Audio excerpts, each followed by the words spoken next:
اب بھائیو قرآن حکیم کا ایک بڑا اہم ترین مقام آ رہا ہے جس میں ایک مشہور ترین واقعہ قرآن حکیم کا بیان ہونے جا رہا ہے، جس کو اہل بدعت نے جو ہے وہ اپنے گمراہ کن نظریات کی بنیاد بنا رکھا ہے، بلکہ قرآن حکیم میں سب سے بڑھ کر جس کو بنیاد بنایا گیا ہے تصوف کے گمراہ کن عقائد کو انجیکٹ کرنے کے لیے، وہ واقعہ ہے جو اب سورۃ الکہف کی آیت نمبر 60 سے شروع ہو کر 82 کے اوپر مکمل ہوگا، اور وہ مشہور ہے سیدنا موسیٰ علی نبینا و علیہ الصلاۃ والسلام اور سیدنا خضر علیہ السلام کا واقعہ۔ یہ عربی میں اس کی پروننسیشن ہے خا کے اوپر زبر، ضاد کے نیچے زیر اور را کے ساتھ ہم اسے پر کر دیں گے، خضر۔ ہم اردو میں اسے خضر کہتے ہیں، تو چونکہ اب اردو میں مستعمل ہے لہذا خضر کہنے میں بھی کوئی حرج نہیں ہے، لیکن وہ خضر میں اس لیے بول رہا ہوں کہ مولوی چھوٹی چھوٹی غلطیاں نکالتے ہیں، تو مولویوں کا بھی میں کام سیدھا کر رہا ہوں اس میں ساتھ ساتھ کہ اس طرح اردو میں مستعمل ہو جاتے ہیں الفاظ۔ مثلا یہ لفظ ہم جو بولتے ہیں احمد رضا خان بریلوی صاحب، لیکن عموماً لوگ کیا بول رہے ہوتے ہیں؟ احمد رضا خان۔ احمد لفظ نہیں ہے، لفظ ہے احمد، اور رضا لفظ نہیں ہے، لفظ ہے رضا۔ وَرِضَا نَفْسِهِ وَزِنَةَ عَرْشِهِ وَمِدَادَ كَلِمَاتِهِ۔ تو اب رضا تو کوئی نہیں بول رہا تھا، یہ نعتیں بھی پڑھ رہے ہوتے ہیں تو وہ رضا ہی بول رہے ہوتے ہیں، رضا بولیں گے تو جیسے اب ہاں وہ جب اعلان ہوتا ہے نا رضا الہی سے وفات پا گئے ہیں، وہاں سے ہی بول رہے ہوتے ہیں پروننسیشن۔ تو یہ لفظ ہے خضر، خضر یا خضر ہم اردو میں، خضر عربی میں کہتے ہیں سبزے کو۔ تو یہ جہاں سے گزرتے تھے جو ہمیں روایات کے اندر ملتا ہے تو وہاں پر سبزہ اگ جایا کرتا تھا، تو اسی لیے ان کا نام ہے خضر یا خضر علیہ السلام۔ یہ گنبد خضرا کا لفظ بھی استعمال ہوتا ہے، گنبد خضرا لفظ نہیں ہوگا، خضرا ہوگا، کیونکہ وہ سبز کلر کا ہے، اس لیے اس کو ہم یہ وہی والا لفظ ہے خضرا یا خضر اردو میں جو ہم بولتے ہیں۔ تو یہ قصہ موسیٰ اور خضر علیہ السلام، یہ ایک مشہور واقعہ ہے سورۃ الکہف کے اندر، جس کو علم لدنی کی تصوف کے اندر بنیاد بنایا گیا، اور میں نے اس کے اوپر الگ سے ایک لیکچر بھی بڑا ڈیٹیل ریکارڈ کروا دیا ہے، مسئلہ نمبر 55A، علم لدنی اور صوفیاء اور رافضیوں کے عقائد کا تحقیقی جائزہ۔ یعنی امت کے اندر جو ہے کچھ لوگوں کا یہ کنسپٹ ہے روافض کا، اور اہل سنت میں جو ہے اہل تشیع میں رافضیوں کا، اور اہل سنت میں جو ہے صوفیوں کا یہ نظریہ ہے کہ قرآن و سنت کے پیرلل ایک اور علم ہے جو سینہ بسینہ ٹرانسفر ہوا ہے، اور پھر وہ اس حد تک آگے جاتے ہیں، وہ کہتے ہیں اصل علم جو ہے نا وہ ہے، یعنی آپ ان کو قرآن حکیم پڑھ کے آیات سنائیں ایاک نعبد و ایاک نستعین یا کوئی احادیث سنائیں، وہ کہتے ہیں انہوں سیڈ تے کرو، سینہ بسینہ علم آ رہا ہے۔ تو میں نے اس کو پھر دلائل سے رد کیا تھا کہ یہ سب کچھ جعلی کام ہے، یہ کوئی علم نہیں ہے، علم وہی ہے جو حجۃ الوداع کے موقع پر آپ صلی اللہ علیہ وسلم دے گئے ہیں، قرآن حکیم اور سنت کی شکل میں، اور غدیر خم پر بھی قرآن حکیم اور اہل بیت کے ساتھ احترام کی شکل میں، وہ ہمیں امت کو بتا گئے۔ تو میں نے اس کے اوپر ایک پورا لیکچر دیا ہے، اب میں اس پہ بھی بولوں تو پھر ایک اور گھنٹہ لگ جائے گا۔ مسئلہ نمبر 55A، علم لدنی، صوفیاء اور روافض کے عقائد کا تحقیقی جائزہ۔ یہ بالکل جعلی بات ہے کہ قرآن و سنت کے پیرلل کوئی علم ہے جو سر سینہ بسینہ آ رہا ہے، اور اس میں جتنے وہ دلائل پیش کرتے ہیں قرآن و سنت سے، ظاہر ہے قرآن و سنت سے ہی دلائل پیش کریں گے تو تبھی مسلمان ان کی بات سنیں گے نا، اگر وہ اپنی طرف سے پیش کریں گے تو لوگ تو نہیں مانیں گے۔ اور وہ کس طریقے سے انہوں نے جعلی طریقے سے وہ دلائل پیش کیے ہیں، ایک ایک دلیل کا میں نے ان کا رد کیا ہے کہ وہ آؤٹ آف کانٹیکسٹ انہوں نے چیزیں پیش کی ہیں اور اپنا لقمہ کتاب و سنت کے منہ میں ڈالنے کی کوشش کی ہے۔ پھر ابھی حال ہی میں میرا ایک لیکچر ریکارڈ ہوا ہے مسئلہ نمبر 131 کے نام سے، 7 گھنٹے کی گفتگو ہے، 131A-B-C-D، معجزات اور کرامات کی حقیقت کے اوپر۔ اس کا جو ڈی پارٹ ہے 2 گھنٹے کا، وہ ہے اللہ کے جو صحیح اولیاء ہیں ان کی 10 کرامات صحیح بخاری اور صحیح مسلم کی روشنی میں، اور اس میں نے کرامات بھی بتائی ہیں، اور اسی طریقے سے یہ حضرت خضر علیہ السلام کا واقعہ، تخت بلقیس والا واقعہ، اصحاب الکہف والا واقعہ، اس قسم کے جو واقعات قرآن حکیم میں ہے اس سے غلط رزلٹ جو نکالے جاتے ہیں وہ میں نے بتائے۔ اور پھر میں نے بتایا کہ یہ لوگ جو یہ شعبت بازیوں کو پورا دین بنائے ہوئے ہیں، اگر ہمارے امریکہ سے وہ کرس اینجلز یا ڈیوڈ کاپر فیلڈ آ جائے جو کہ الوہیم دکھاتا ہے پبلکلی، جس کی ویڈیوز ہیں، تو یہ سب سے بڑا وقت کا غوث ان کو مان لیں گے۔ تو میں نے اس کے اوپر بڑی ڈیٹیل کے ساتھ چونکہ گفتگو ریکارڈ کروا دی ہے، تو جسے شوق ہو تو وہ 2 لیکچرز مسئلہ نمبر 55A اور مسئلہ نمبر 131D ahlsunnatpak.com پر دیکھ سکتا ہے۔ بہرحال یہ جو واقعہ ہے حضرت موسیٰ علیہ السلام اور خضر علیہ السلام کا یا خضر علیہ السلام کا، یہ واقعہ ڈیٹیل کے ساتھ صحیح بخاری اور صحیح مسلم میں بھی موجود ہے۔ صحیح بخاری میں اس کے کئی ایک طریق آئے ہیں، لیکن ان میں سب سے ڈیٹیل جو طریق آیا ہے انٹرنیشنل نمبر کے مطابق صحیح بخاری میں 3401 ہے، اور صحیح مسلم میں 6 طریق بالکل 6 طرق اکٹھے آئے ہیں انٹرنیشنل نمبر کے مطابق 6163 سے 6168 تک، اور یہی مسلم شریف کی خوبی ہے۔ مسلم شریف میں اگر کوئی حدیث آتی ہے اس کے جتنے طریق ہیں وہ اکٹھے آپ کو مل جائیں گے، لیکن بخاری شریف میں ایک طریق کا نمبر ہوگا 2035، تو دوسرے طریق کا ہوگا 4070 اور تیسرے کا ہوگا 6082، وہ آپ ڈھونڈتے رہیں گے۔ ویسے اب اس کے اوپر ورکنگ ہوگی ہے، مکتبۃ الشاملہ کے اندر جب بھی کوئی حدیث آتی ہے تو اس کے اینڈ پہ وہ لکھ دیتے ہیں یہ حدیث فلاں فلاں جگہ پر ریپیٹ ہوئی ہے، تو جب وہ ریپیٹ ہوتی ہے نا تو اس کے الفاظ میں پھر فرق ہوتا ہے، کچھ راوی نے کچھ الفاظ یاد رکھے، کچھ نے کچھ، جیسا کہ حضرت ابوبکر صدیق رضی اللہ تعالیٰ عنہ کا جو خطبہ ہے صحیح بخاری میں وہ 3-4 جگہ پر آیا آپ صلی اللہ علیہ وسلم کی وفات کے اوپر۔ ایک جگہ آتا ہے کہ انہوں نے وفات کے موقع پر یہ آیت تلاوت کی وما محمد الا رسول قد خلت من قبلہ الرسل، محمد صلی اللہ علیہ وسلم تو نہیں تھے مگر ایک رسول، ان سے پہلے بھی کئی رسول گزرے، اگر یہ فوت ہو جائیں یا جنگ میں شہید کر دیے جائیں کیا تم دین سے الٹے قدم پھر جاؤ گے؟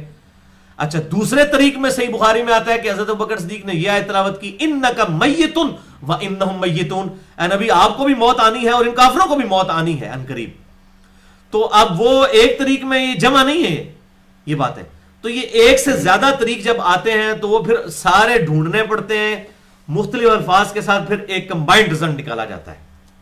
اسی طریقے سے یہ جو جلسہ استراحت والی حدیث ہے صحیح بخاری میں 3-4 جگہ پر آئی ہے، لیکن وہ 3 جگہ کے اوپر تو جلسہ استراحت اس میں سے مس ہے، لیکن جو اس کا انٹرنیشنل نمبر ہے 6251 اس میں کلیئر کٹ ہے کہ پھر تو پہلی رکعت کا دوسرا سجدہ کر اور اس کے بعد دوبارہ بیٹھ جا پھر دوسری رکعت کے لیے کھڑا ہو، اس میں حکم موجود ہے۔ باقی طریق کے اندر یہ سکپ ہے، اسے ہم کہتے ہیں عدم ذکر۔ جیسا کسی حدیث کے اندر صرف پہلے رفع الیدین کا ذکر ہوتا ہے، لوگ کہتے ہیں دوسرے کا ذکر نہیں، حالانکہ تو کئی حدیث ہیں جن میں پہلے کا بھی ذکر موجود نہیں ہے، تو وہ عدم ذکر ہوتا ہے۔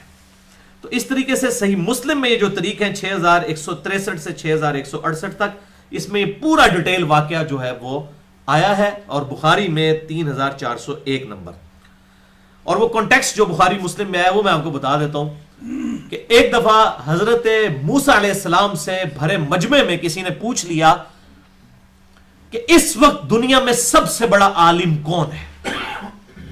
تو موسیٰ علیہ السلام نے کہا کہ اس وقت دنیا میں سب سے بڑا عالم میں ہوں۔ اب بات ٹیکنیکلی تو ٹھیک تھی، وقت کا پیغمبر ہی سب سے بڑا عالم ہوتا ہے، اسی کے ذریعے دین، لیکن اللہ تبارک و تعالیٰ کو یہ بات ناپسند آئی۔ کیوں؟ نبی کے لیے یہ شایع نہیں ہے کہ جب اس سے اس طرح کا سوال ہو اس وقت وہ اللہ کو بھول جائے۔ نبی کا مرتبہ ہے کہ وہ کہے کہ سب سے بڑھ کر عالم ہے اللہ، اور میں تو اللہ کا دیا ہوا علم تقسیم کرتا ہوں، جیسا کہ ہمارے محبوب صلی اللہ علیہ وسلم نے سیم یہی کام کیا۔ بخاری اور مسلم کی متفق علیہ حدیث ہے، آپ صلی اللہ علیہ وسلم نے فرمایا اللہ تعالیٰ جس کے ساتھ بھلائی کا ارادہ فرماتا ہے اسے دین کی فقہ عطا فرما دیتا ہے۔ واللہ معطی وانا قاسم، دینے والی اللہ کی ذات ہے، اللہ دیتا ہے یہ علم دین اور میں تو صرف تقسیم کرتا ہوں۔ آپ دیکھیں آپ وسلم نے کتنی عاجزی کا اظہار کیا، اور جو پکڑ کے وہ آخری حصہ جو ہے بریلویوں نے مصیبت کھڑی کر دی ہے، کہتے ہیں جی دیکھو جی رزق بھی اللہ دیتا ہے اور نبی صلی اللہ علیہ وسلم تقسیم کرتے ہیں، خدا کے لیے اللہ سے ڈر جائیں۔ پوری حدیث کیا ہے کہ اللہ جس سے بھلائی کا ارادہ فرماتا ہے اس سے دین کی سمجھ عطا فرما دیتا ہے، دین کا علم اللہ دیتا ہے، میں تقسیم کرتا ہوں۔ تو واللہ یہی ہمارا عقیدہ ہے، ہم دین کے تو ہر معاملے میں کہتے ہیں واللہ ورسولہ اعلم، اللہ اور اس کا رسول بہتر جانتے ہیں، as far as religion is concerned. ہاں تکوینی امور ہوں گے، تقدیر کے معاملات ہوں گے، اس میں ہم صرف کہیں گے جو اللہ چاہتا ہے، اکیلا اللہ جاننے والا ہے۔ اور اس میں مسند امام احمد میں حدیث موجود ہے جو الادب المفرد میں بھی امام بخاری لے کر آئے صحیح سند کے ساتھ۔ ایک صحابی نے حضور صلی اللہ علیہ وسلم کے سامنے کہہ دیا یا رسول اللہ ما شاء اللہ وشئت، اے اللہ کے رسول جو اللہ چاہے اور جو آپ چاہیں۔ آپ نے فرمایا جعلتنی للہ ندا، کیا تو نے مجھے اللہ کے مقابلے پر کھڑا کر دیا؟ وہ آج تک کو بریلوی ہوتا کہتا نہیں یا رسول اللہ صلی اللہ علیہ وسلم میں تو انہوں کوئی مستقل بذات نہیں سمجھ رہا، میں تو اللہ کی اطاعت سے ہی آپ کو مان رہا ہوں۔ ان کے دماغوں میں یہ کیڑے نہیں ہوا کرتے تھے. میں تو نے مجھے اللہ کے مقابلے پر کھڑا کر دیا. قل بل ما شاء اللہ وحدہ، بلکہ کہہ جو اکیلا اللہ چاہے. اور اس سے بھی بڑھ کر صحیح مسلم میں جو حدیث ہے انٹرنیشنل نمبر کے مطابق 2010 نمبر، ایک شخص نے آپ صلی اللہ علیہ وسلم کے سامنے تقریر کرتے ہوئے یہ کہہ دیا من یطع اللہ ورسولہ فقد فاز فوزا عظیما، جو کوئی اللہ کی اور اس کے رسول کی اطاعت کرے وہ کامیاب ہو گیا اور کامیابی پہ بہت بڑے درجے پر فائز ہوا. اور پھر اس نے ساتھ پڑھا وَمَن يَعْصِهِمَا، اور جس نے ان دونوں کی نافرمانی کی فقد غوا، تو وہ گمراہ ہو گیا. اب اس جملے کے اندر کون سی گستاخی ہے؟ جس نے اللہ اور اس کے رسول کی اطاعت کی وہ کامیاب ہو گیا، جس نے ان دونوں کی نافرمانی کی وہ ناکام ہو گیا. آپ صلی اللہ علیہ وسلم فرمایا بئس الخطیب انت، اور کتنا برا خطیب ہے تو، تجھے چاہیے تھا تو کہتا وَمَن يَعْصِ اللَّهَ وَرَسُولَهُ، جس نے اللہ اور اس کے رسول کی نافرمانی کی. تو نے یہ کیوں کہا کہ ان دونوں کی، اللہ کے ساتھ جمع کیوں کیا ہے مجھے؟ اللہ کے رکھ اللہ اور رسول. ایز فار ایز تعلیمات اور کنسرن تو وہ تو اللہ اور رسول ایک ہے. من یطع الرسول فقد اطاع اللہ، جس نے رسول کی اطاعت کی اس نے اللہ کی. لیکن یہ تو نے کیوں کہا؟ واللہ ٹیکنیکلی اس کا جملہ غلط نہیں تھا، آؤٹ آف کانٹیکسٹ نہیں تھا. کانٹیکسٹ ہے جو اللہ اور اس کے رسول کی اطاعت کرے کامیاب ہو گیا، جو ان دونوں کی نافرمانی کرے ناکام ہو گیا. یہ آؤٹ آف کانٹیکسٹ تو نہیں ہے. لیکن آپ میں تجھے چاہیے تو کہے جو اللہ اور رسول کی اطاعت کرے کامیاب ہو گیا، اور جو اللہ اور اس کے رسول کی نافرمانی کرے وہ ناکام ہوا.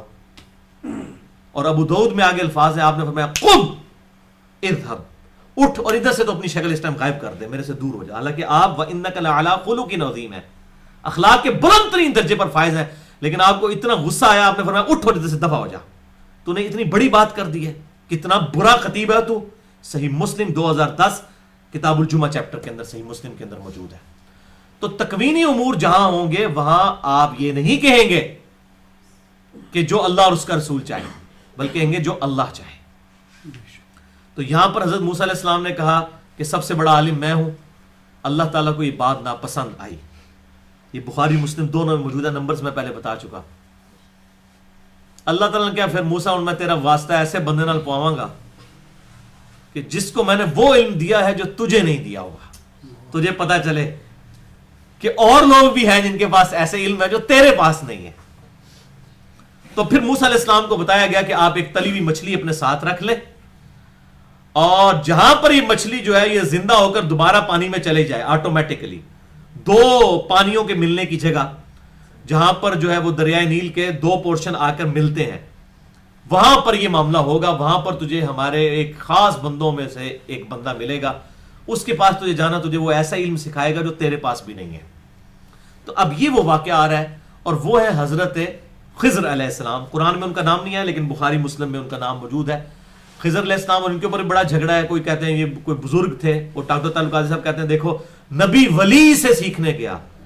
دیکھو یہ لوگ حرمت رسول کی باتیں کرتے ہیں اور پھر نبی کو ایک ولی کا شاگرد بنا رہا. وہ ولی کہاں سے تھا وہ بھائی میرے؟ وہ تو ایٹ لیسٹ پیغمبر تھا یا کوئی فرشتہ تھا. نبی کی یہ شان نہیں ہے کہ وہ غیر نبی سے سیکھے. ہمارے نبی صلی اللہ علیہ وسلم کو بخاری مسلم میں آتا ہے جبرائیل علیہ السلام نے آ کر نماز کا طریقہ سکھایا اللہ تعالیٰ کے بہاف پہ. لیکن جبرائیل علیہ السلام کو ولی نہیں ہے، وہ اللہ کے فرشتے اور فرشتوں کے بھی پیغمبر ہیں. ایک پیغمبر دوسرے پیغمبر کو سکھاتا ہے. اگر ولی نہیں پیغمبر کو سکھانا ہے تو اس کو پھر پیغمبر بنا دیا جائے. نعوذ باللہ من ذالک. اتنی بڑی گستاخی کرتے ہیں. اور پھر کہتے ہیں وہ خضر علیہ السلام آج تک زندہ ہیں، وہ بزرگوں کو ملتے ہیں. میں نے یہ سارا چٹا بٹا کھول دیا، یہ خضر جو ان کو ملتا ہے یہ شیطان ہے. خضر علیہ السلام وہ نہیں ہے. میں نے پورا لیکچر دے دیا ہے مسئلہ نمبر 13 حیات خضر علیہ السلام کے اوپر، اور خضر علیہ السلام ولی ہیں یا نبی ہیں. میں نے پورے دلائل ان کے پیش کیے ہیں، اور قرآن حکیم سے یہ بات ثابت کی ہے کہ اگر وہ نبی ہیں اور وہ زندہ ہیں تو ان پر واجب تھا کہ حضور کے ساتھ آ کے ایمان قبول کرتے، غزوہ بدر احد کے اندر آپ کے ساتھ شامل ہوتے. کیونکہ سورہ آل عمران کے اندر یہ آیا ہے کہ جب میں نبیوں تمہیں نبوت دوں اور میرا آخری نبی آ جائے اس وقت تم نے اس کی ضرور مدد کرنی ہے، اس پر ایمان لانا ہے، ورنہ تم فاسقوں میں شمار ہو جاؤ گے. تو یہ تو حضرت خضر کو فاسق بنا کے ان کی نبوت بھی چھنوا چکے ہیں. اگر خضر علیہ السلام وہ پیغمبر تھے اور حضور کے زمانے میں وہ زندہ تھے اور حضور تک نہیں پہنچے ہیں، نعوذ باللہ. تو یہ میں نے پورا کا پورا قرآن حکیم سے ثابت کیا. یہ بالکل جعلی بات ہے، اور یہ ان کے خضر 2 منٹ میں غائب ہو جائے گا. یہ ایک دفعہ لا حول ولا قوت الا باللہ پڑھے اور بڑے لوگوں کے خضر غائب ہوئے ہیں.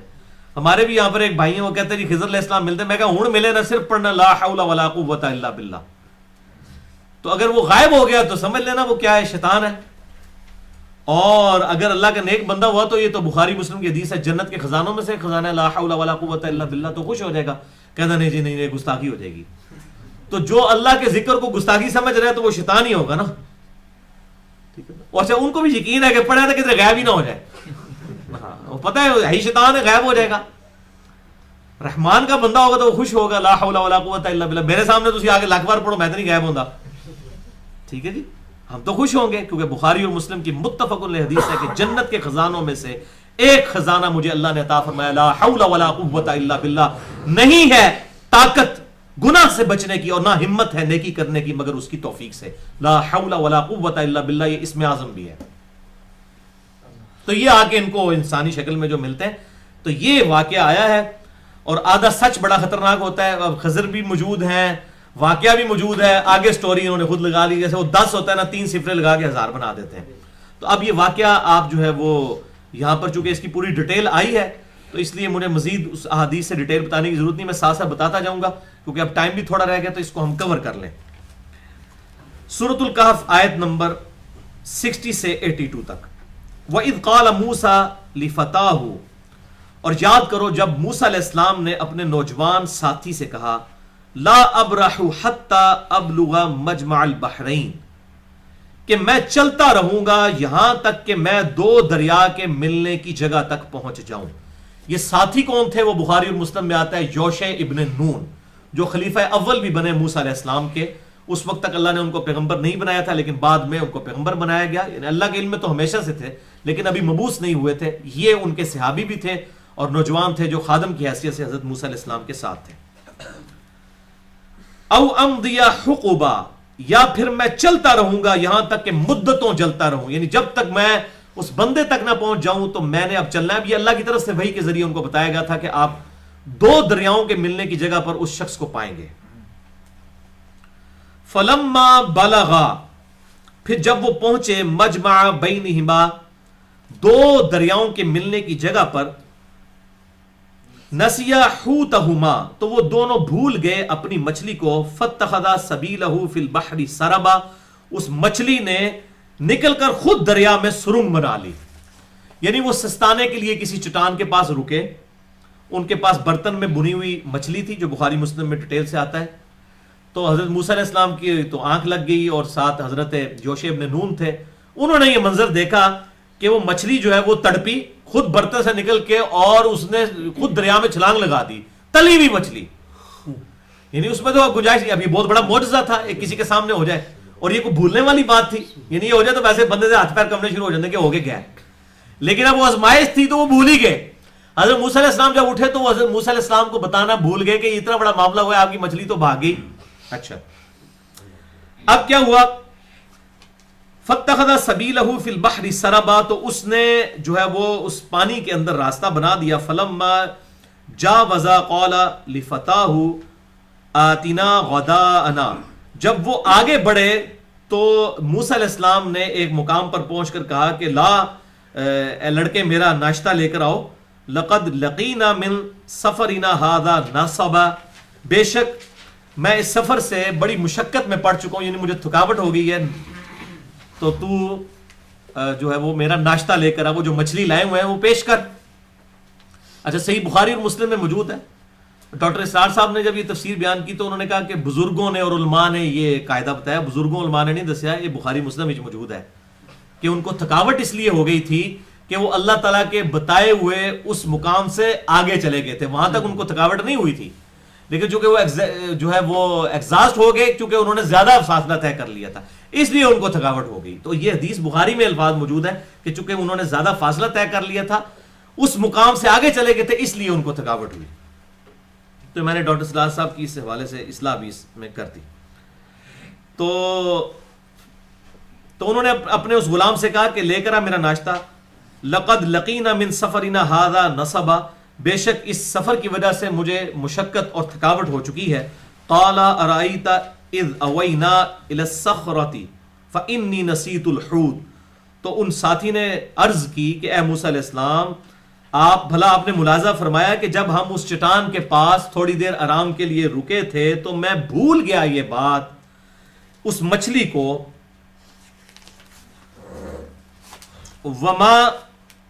وما انسانیہ الا الشیطان، اور مجھے تو نہیں بھلایا مگر شیطان نے، ان اذکرہ کہ میں آپ سے اس بات کا ذکر کروں، واتخذ سبیلہ فی البحر عجبا، اور میں نے یہ بڑا عجیب منظر دیکھا تھا کہ وہ جو مچھلی ہے اس نے خود سمندر کے پانی میں یا دریا کے پانی میں اپنا رستہ بنا لیا تھا. اتنا بڑا واقعہ ہو گیا تھا، مچھلی تو تہاڈی جاندی رہی، ان تک کھانا سے کوئی شے نہیں ہے.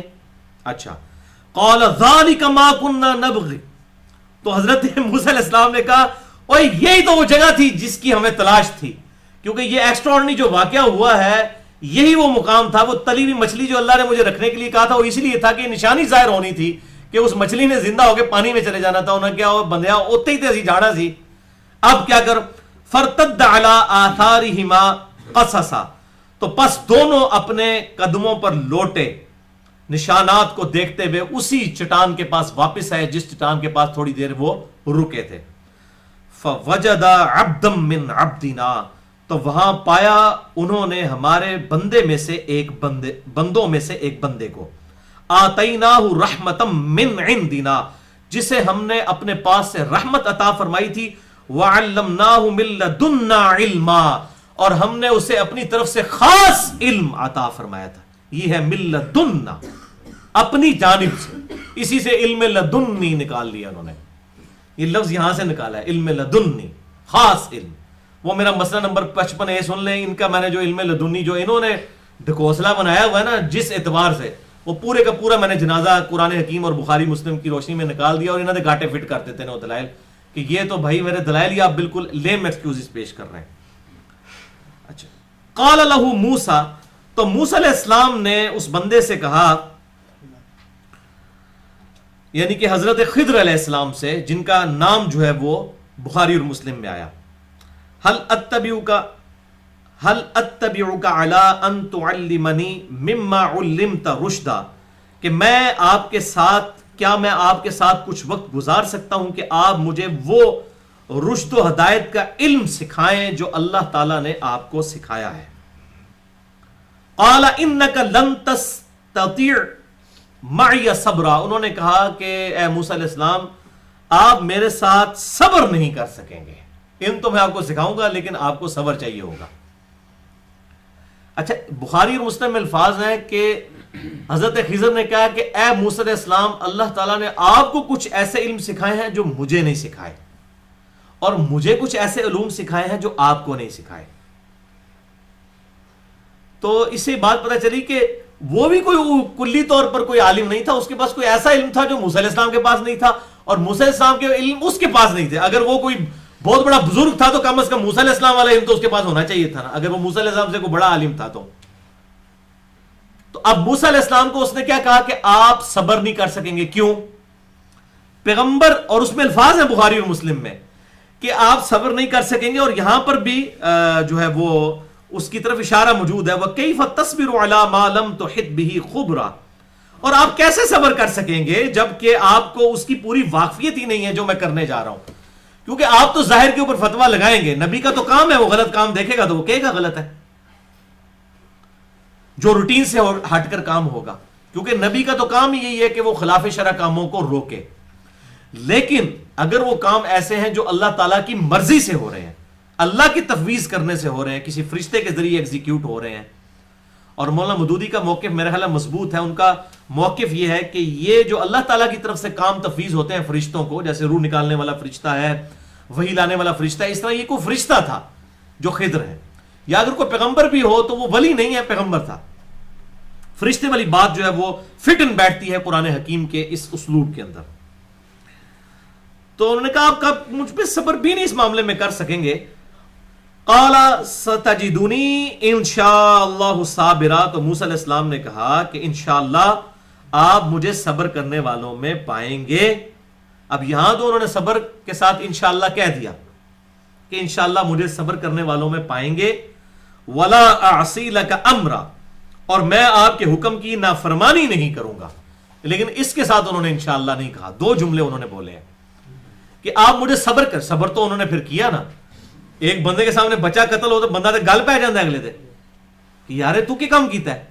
تو صرف, اور موسیٰ علیہ السلام کا مزاج جو ہے کتنا سخت تھا آپ کو پتا ہے, وہ تو مطلب وہ کوئی لحاظ نہیں کرنے والے تھے. تو اس دن ان کو صبر ہو گیا کہ انہوں نے صرف پوچھا ہی کہ یہ آپ نے کیوں کیا.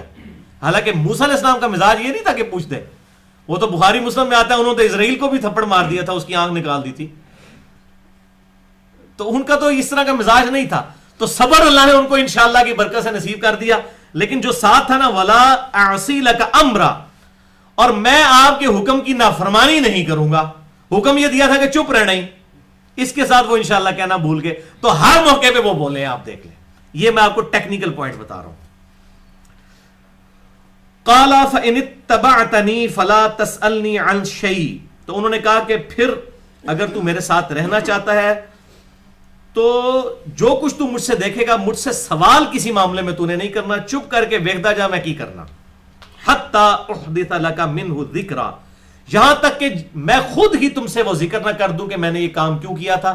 اس وقت تک تم نے خاموش رہنا ہے. اب انہوں نے 3 کام کیے ہیں, لیکن موسیٰ علیہ السلام سے تینوں دفعہ اس اعتبار سے صبر نہیں ہوا کہ وہ بول گئے. فانطلقا, تو وہ اب دونوں چل پڑے. اس سے یہ پتہ چلتا ہے کہ پھر وہ جو ان کے ساتھی تھے نا یوشع ابن نون, ان کو پھر غالباً حضرت موسیٰ علیہ السلام نے وہیں پر چھوڑ دیا کہ تو تھے انتظار کر, کیونکہ اب یہ خاص معاملہ ہے. یہاں پر 2 جو ہے وہ اللہ کے برگزیدہ بندوں کے درمیان معاملات ہونے جا رہے ہیں, لہٰذا یہ معاملہ جو ہے یہاں پر ہے. اچھا, اس حوالے سے میں بتا دوں, یہ پبلک میں بھی ایک مشہور ہوئی ہے بڑی عجیب و غریب بات کہ جی وہ جب نبی صلی اللہ علیہ وسلم سدرۃ المنتہا پر پہنچے تو حضرت جبرائیل نے کہا کہ اس کے ساتھ میں آپ کے ساتھ آگے نہیں جا سکتا کیونکہ میرے پر جل دیں گے. اور میں نے بھی ایک دفعہ یہ بات بیان کر دی تھی, تو دنیا کی کسی کتاب میں نہیں لکھی ہے. تو اب تو میرے شب معراج پہ پورا لیکچر بھی ریکارڈ ہو چکا ہے, مسئلہ نمبر 126 ABC کے نام سے, کوئی 4-5 گھنٹے کی گفتگو, جس میں نے ساری احادیث بخاری اور مسلم سے بیان کر دی ہیں اور تمام ایکسٹریمز کا رد کیا ہے. تو اس کے ساتھ لوگوں نے اور بھی چیزیں جوڑی ہیں. پہلے تو یہ چیز ہی جعلی بنائی, پھر آگے کہتے ہیں کہ جی حضرت ابوبکر صدیق نے کہا کہ اگر میں جبریل کی جگہ ہوتا تھا میں نال ٹور جاتا, پاویں میں سڑ بھی جاتا. دیکھو یعنی اس طریقے سے. اب یہاں پہ میں اس لیے مجھے یاد آیا کہ یہاں وہ حضرت یوشع ابن نون نے نہیں کہا کہ حضرت ان تک تمہوں نال رکھا سی, انہوں نے بھی نال لگے لے کے چلو, تو وہ ساتھ نہیں کہے, کیونکہ یہاں سیگا جو ہے وہ 2 کا سیگا ہے. فانطلقا, وہ دونوں چل پڑے. اس کا مطلب وہ تیسرے کو وہیں پر چھوڑ گئے. حتی اذا راکب فی السفینہ خرقہا, یہاں تک کہ جب وہ سوار ہوئے کشتی میں تو حضرت خضر علیہ السلام نے اس کشتی کے اندر شگاف ڈال دیا. اور بخاری مسلم میں آتا ہے ان کشتی والوں نے ان دونوں سے کرایہ بھی نہیں لیا. اتنی نیکی کی کہ کرایہ بھی نہیں لیا. انہوں نے کہا چلو مہمان ہیں, ان کو فری میں لے جاتے ہیں. تو حضرت خضر نے ان کا تختہ توڑ دیا. تو اب حضرت موسیٰ علیہ السلام کی طرف خاموش ہوتے ہیں کہ انہوں نے ساڈا نیکی کی تھی, تسی چنگا والا کام کیتا ہے. تو انہوں نے تختہ توڑ دیا. قال خرقتها لتغرق اهلها, وہ بول اٹھے تو نے شگاف کر دیا کہ سب کو تو ہلاک کر دے. لقد جئت شيئا امرا, یقیناً تو نے بہت ہی برا کام کیا ہے.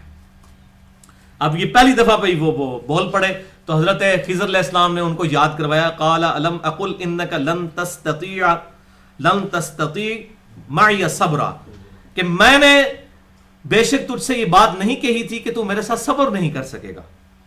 قال لا تؤاخذنی بما نسیت, تو انہوں نے کہا کہ مجھ پر مت گرفت کیجئے اس معاملے میں جو میں بھول گیا. ولا ترهقنی من امری عسرا, اور اس معاملے میں مجھ پر کوئی زیادہ سختی بھی نہ کیجئے, یعنی میرے اس معاملے کو جانے دیجئے, اس دفعہ منو معاف کر دو. فانطلقا, پھر وہ دونوں چل پڑے.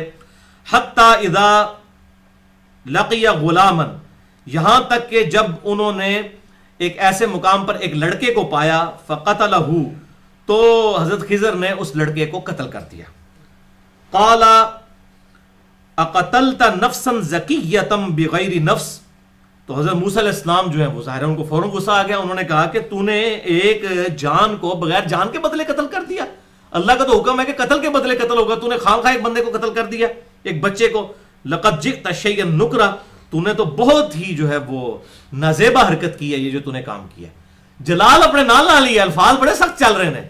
پہلے کہ بڑا غلط کام کیتے ہی, بڑا پٹھا کام کیتے ہی, کہ تو بڑا جڑا ہے نا مکروہ کام تو نے کیا ہے, یعنی کراہت والا کام کیا. انکار جس سے انسان کو کراہت ہو, یہ جو ہے انکار کا لفظ اردو میں بھی استعمال ہوتا ہے, ٹھیک ہے. نہیں عن المنکر, یعنی برائی سے روکنا. یہ تو نے بڑا پیڑا کام کیتا ہے, بچہ مار دیتا ہے تو. اچھا اب ظاہر ہے کہ وہ پھر موسیٰ علیہ السلام، یہاں پر ہمارا یہ 15واں پارہ بھی الحمدللہ مکمل ہوا.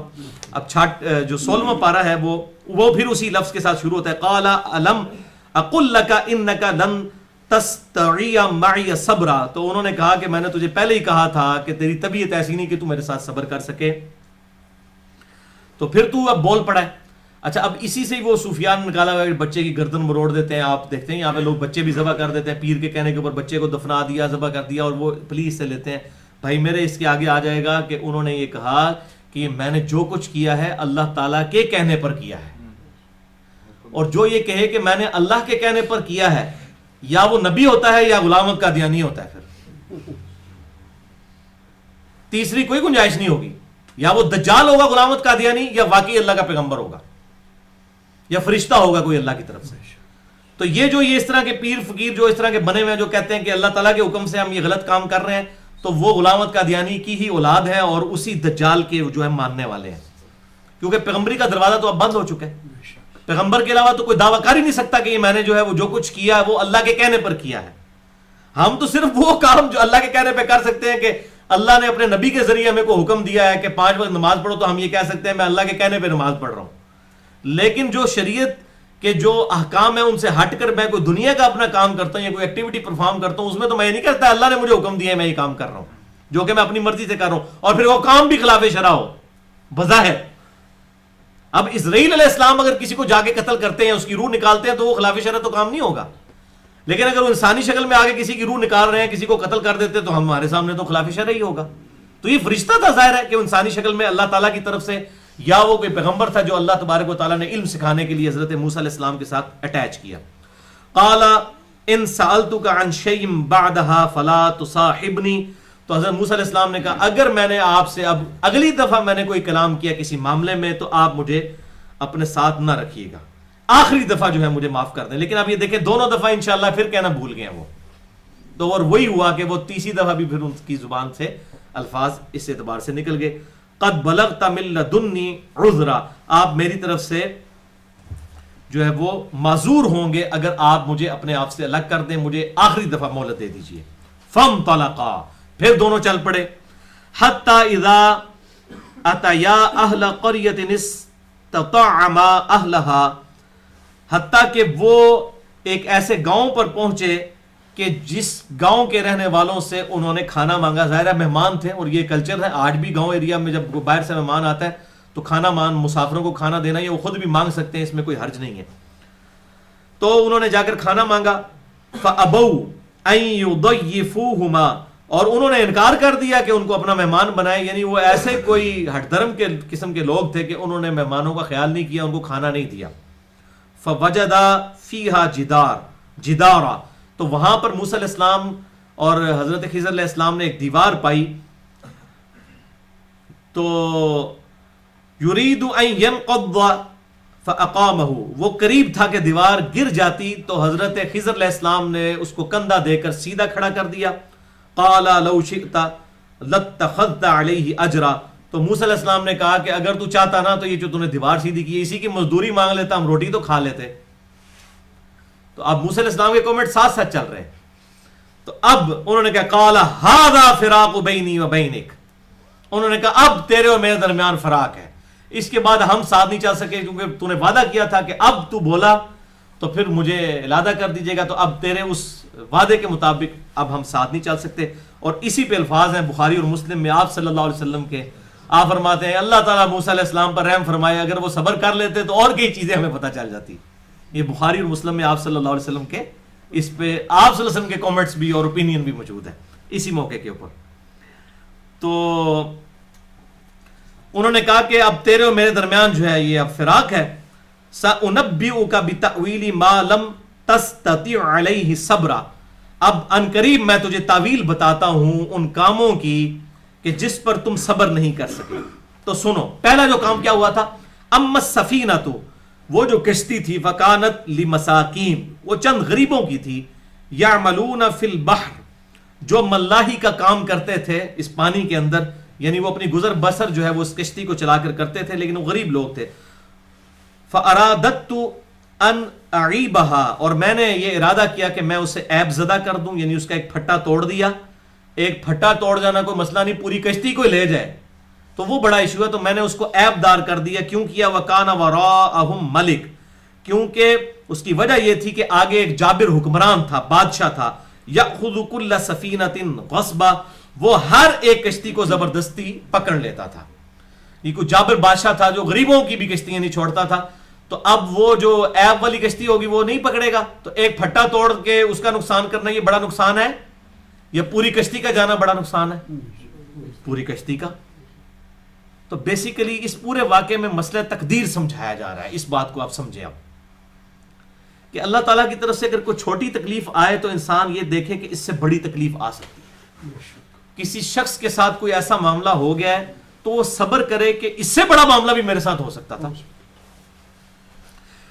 کسی شخص کو جو ہے وہ ایسا مرض لگ گیا ہے جو قابل علاج ہے، تو وہ یہ چیز ذہن میں رکھ کے صبر کر لے کہ مجھے کوئی ایسا مرض بھی لگ سکتا تھا جو لا علاج ہوتا. اور اگر کسی کو لا علاج مرض لگ گیا ہے تو وہ اس بات پہ شکر ادا کرے کہ اللہ نے مجھے ایمان کی دولت سے نوازا ہے کہ مرنے کے بعد میرے لیے خیر ہی خیر ہے. اور یہ جو بیماری ہے جو بخاری مسلم کی حدیث ہے کہ انسان کے گناہوں کا کفارہ بن جاتی ہے، اس کی طرف صبر کرے. تو ہمیشہ بڑی تکلیف کو یاد کر کے چھوٹی تکلیف کو جو ہے وہ بھلایا جا سکتا ہے. تو بیسیکلی یہ مسئلہ تقدیر اس پورے واقعے کے ذریعے سمجھایا جا رہا ہے، اور فرشتوں کے ذریعے یہ سارے معاملات اللہ تبارک و تعالیٰ کرواتا ہے. تو وہ کہتا ہے کہ پھر میں نے ارادہ کیا اسے عیب دار کر دوں تاکہ وہ اس کشتی کے اوپر بادشاہ قبضہ نہ کر سکے. وَأَمَّا الْغُلَامُ، اور جہاں تک وہ لڑکا تھا، فَكَانَ أَبَوَاهُ مُؤْمِنِينَ، تو اس کے جو والدین ہیں وہ تو مومن تھے.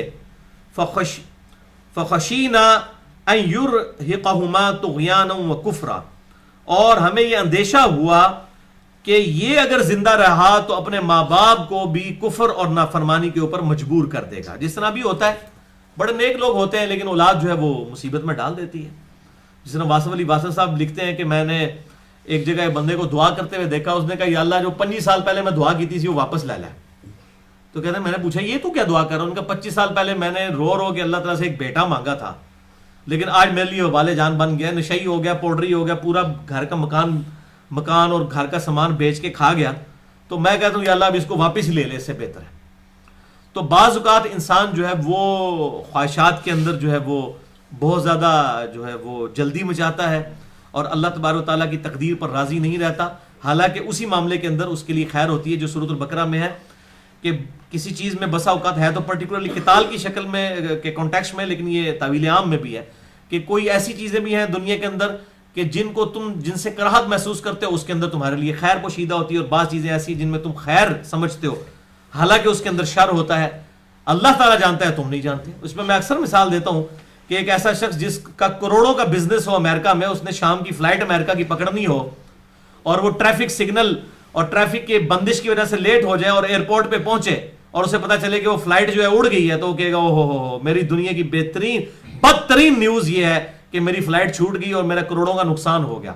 اور تھوڑی دیر بعد اس کو جب وہ آ کے اپنا ٹی وی آن کرتا ہے یا وہ اپنی گاڑی کے اندر ریڈیو آن کرتا ہے، اس کو خبر ملتی ہے کہ ابھی جو امریکہ کے لیے فلائٹ اڑی تھی وہ کریش کر گئی ہے، تو کہے گا شکر الحمدللہ، یہ بہترین خبر تھی جو میں نے سنی تھی کہ فلائٹ اڑ گئی ہے، شکر ہے میں لیٹ ہو گیا ٹریفک کے اندر، میں پہنچ گیا ہوتا تھا میں بھی نال مر گیا ہوتا. تو ایک ہی خبر تھوڑی دیر پہلے تک کے لیے بدترین خبر تھی اور تھوڑی دیر بعد کے لیے وہ بہترین خبر بن گئی. تو یہ ہے اللہ تعالیٰ جانتا ہے، تم نہیں جانتے.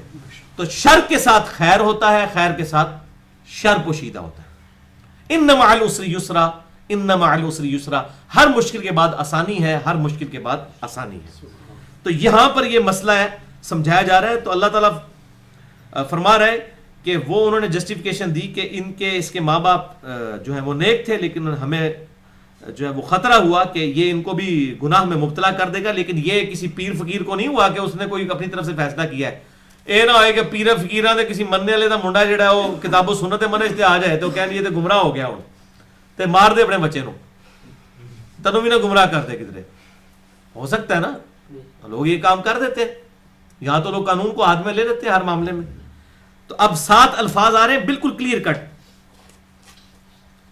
فَأَرَدْنَا أَن يُبْدِلَهُمَا رَبُّهُمَا خَيْرًا مِّنْهُ، پس ہم نے چاہا کہ ان کا رب ان کو اس سے بہتر بدلہ دے دے، زکاتً وَأَقْرَبَ رُحْمًا، پاکیزہ اور زیادہ مہربانی ہو، اس بیٹے سے بھی زیادہ اللہ تعالیٰ ان کو کوئی بہترین اولاد دے دے۔ وَأَمَّا الْجِدَارُ، اور جہاں تک وہ دیوار تھی، فَكَانَ لِغُلَامَيْنِ يَتِيمَيْنِ فِي الْمَدِينَةِ، تو وہ دو یتیم بچوں کی تھی اس شہر کے، وَكَانَ تَحْتَهُ كَنْزٌ لَهُمَا، اور ان یتیم بچوں کا جو خزانہ ہے وہ ان کے باپ نے یعنی کہ دفن کیا ہوا تھا اس دیوار کے نیچے۔ اگر وہ دیوار گر جاتی تو وہ گاؤں والے تو ایسے بد اخلاق تھے جنہوں نے اپنے مہمانوں کو کھانا نہیں پوچھا، انہوں نے یتیم بچوں کی جو ہے وہ سامان جو ہے وہ لوٹ لینا تھا، ظاہر ہے وہ اس قسم کی ان کی نیچر تھی، وہ چھوڑنا تھا۔ کنز لہما، ان دونوں کا خزانہ اس کے نیچے تھا، وکانا ابوہما صالحا، جبکہ ان کا باپ نیک شخص تھا۔ تو اللہ تبارک و تعالیٰ نے کیا کیا، یہاں پر آیا فَأَرَادَ رَبُّكَ، تو تیرے رب نے یہ ارادہ کیا، اَن يَبْلُغَ أَشُدَّهُمَا، کہ وہ جو بچے ہیں وہ جوانی تک پہنچ جائیں۔ اب یہاں پر وہ کیا کہہ رہے ہیں، تیرے رب نے ارادہ کیا۔ یہ بات کون کہے گا؟ یا کوئی فرشتہ ہوگا یا پیغمبر ہوگا، کوئی بزرگ تو نہیں کہہ سکتا کہ تیرے رب نے جو ہے یہ ارادہ کیا، یہ میں نے جو کچھ کیا یہ رب کے ارادے سے کیا ہے، تا وقت کہ اس کے اوپر وحی نہ آتی ہو۔ تو یہ بالکل کریکٹ اس کے اندر اشارہ موجود ہے۔ تو تیرے رب نے یہ ارادہ کیا یہاں تک کہ وہ جوانی کو پہنچ جائیں، یعنی جب جوانی کو پہنچیں گے پھر اللہ تعالیٰ کوئی ایسا حادثہ فرما دے گا جس کے ذریعے وہ اس دولت تک پہنچ جائیں گے، وہ اللہ تعالیٰ اسباب پیدا فرمانے والا ہے۔ وَيَسْتَخْرِجَ كَنْزَهُمَا، اور وہ نکال لیں اپنے اس دفینے کو، اس خزانے کو جو کہ دفن ہے، رحمتم من ربک، یہ ان کے رب کی خاص رحمت تھی، وما فعلته عن امری، اور میں نے جو کچھ کیا یہ اپنی مرضی سے نہیں کیا۔ اب یہ کلیئر کر دیا انہوں نے کہ میں نے اپنی مرضی سے نہ تو وہ کشتی توڑی، نہ بچہ قتل کیا، نہ دیوار سیدھی کی، یہ میں نے اپنی مرضی سے کیا ہی نہیں ہے، یہ اللہ کے حکم سے کیا ہے۔ اب اسرائیل علیہ السلام اگر ہزاروں لوگوں کو روزانہ موت دے رہے ہیں، بلکہ لاکھوں لوگوں کو، 1.25 لاکھ بندے جو ہیں 24 گھنٹے کے اندر مرتے ہیں، تو وہ اسرائیل علیہ السلام نہیں موت دے رہے ہیں، وہ اللہ تبارک و تعالیٰ کا حکم ہے جس کو وہ امپلیمنٹ کر رہے ہیں۔ ذالک تأویل، یہ ہے تعویل اور یہ حقیقت ہے ان واقعات کی، ما لم تستطیع علیہ صبرا، ان 3 واقعات کی جن کے اوپر آپ صبر نہیں کر سکے، یہ ہے ان کی حقیقت۔ تو یہ حضرت خضر علیہ السلام نے اینڈ پر بتا دی۔ تو اس واقعے سے جو ہے بیسیکلی مسئلہ تقدیر حل ہوتا ہے، اس اعتبار سے کہ انسان خیر اور شر جو اپنی زندگی میں دیکھتا ہے وہ اللہ تبارک و تعالیٰ کی طرف سے آتے ہیں، جیسا کہ سورۃ الحدید کے اندر بھی یہ موجود ہے کہ تمہاری اپنی جانوں میں اور زمین و آسمان میں کوئی بھی آفت نازل ہوتی ہے تو اس کے نزول سے پہلے ہم نے لوح محفوظ میں وہ لکھ لی ہے، تاکہ جو تمہیں تکلیف پہنچے تم اس پہ غم نہ کرو، اور جو تمہیں جو ہے وہ اچھائی پہنچے اس پہ شیخی مت بگاڑو۔ یہ پری پلان اللہ تعالیٰ کی طرف تکلیف اور آسائش آتی ہے، اور یہی ہے وہ آزمائش۔ وَلَنَبْلُوَنَّكُمْ بِشَيْءٍ مِّنَ الْخَوْفِ وَالْجُوعِ وَنَقْصٍ مِّنَ الْأَمْوَالِ وَالْأَنفُسِ وَالثَّمَرَاتِ، ہم ضرور تمہیں آزمائیں گے، بھوک کے ذریعے، خوف کے ذریعے، جان اور مال میں نقصان کے ذریعے، پھر دیکھیں گے کون صبر والے ہیں۔ بہرحال یہ ایک پورا علیحدہ ٹاپک ہے مسئلہ تقدیر کا، اللہ کی طرف سے رزق کی تقسیم کا مسئلہ، مسئلہ تقدیر، انسانیت کی ہدایت، اس کے اوپر میں 6.5 گھنٹے کے 4 لیکچر ریکارڈ کروا چکا ہوں۔ قرآن حکیم سے 200 آیات کراس ریفرنس کے طور پر میں نے اس میں پڑھائی ہیں، 50 ریفرنسز کے ساتھ، جو اب ریسرچ پیپر نمبر 20 کے نام سے ahlsunnatpak.com پہ ہم نے اپلوڈ کر دی ہیں، چونکہ وہ بڑی محنت سے میں نے آیات جمع کی تھی، تو لوگوں کا مشورہ تھا کہ ایک جگہ جمع ہو جائیں، 10-15 پیجز کے اوپر وہ ہم نے PDF فارم میں چڑھا دی ہیں، وہ 200 آیات جو میں نے 6.5 گھنٹے میں 4 لیکچرز میں پڑھائی ہیں، مسئلہ نمبر 103، 104A، 104B اور 104C، اللہ تعالیٰ کی طرف سے رزق کی تقسیم کا مسئلہ اور مسئلہ تقدیر۔ اللہ تعالیٰ سے دعا ہے جو حق بات میں نے کہی اللہ تعالیٰ ہمارے دلوں میں راسخ فرمائے، اگر جس بات میں میرے منہ سے کوئی غلط بات نکل گئی تو اللہ تعالیٰ ہمارے دلوں سے معاف کر دے، ہمیں کتاب و سنت کی تعلیمات پر عمل کر کے دوسرے بھائیوں تک پہنچانے کی توفیق عطا فرمائے۔ سبحانک اللہم و بحمدک، اشہد ان لا الہ الا انت، استغفرک و اتوب الیک، وما علینا الا البلاغ المبین۔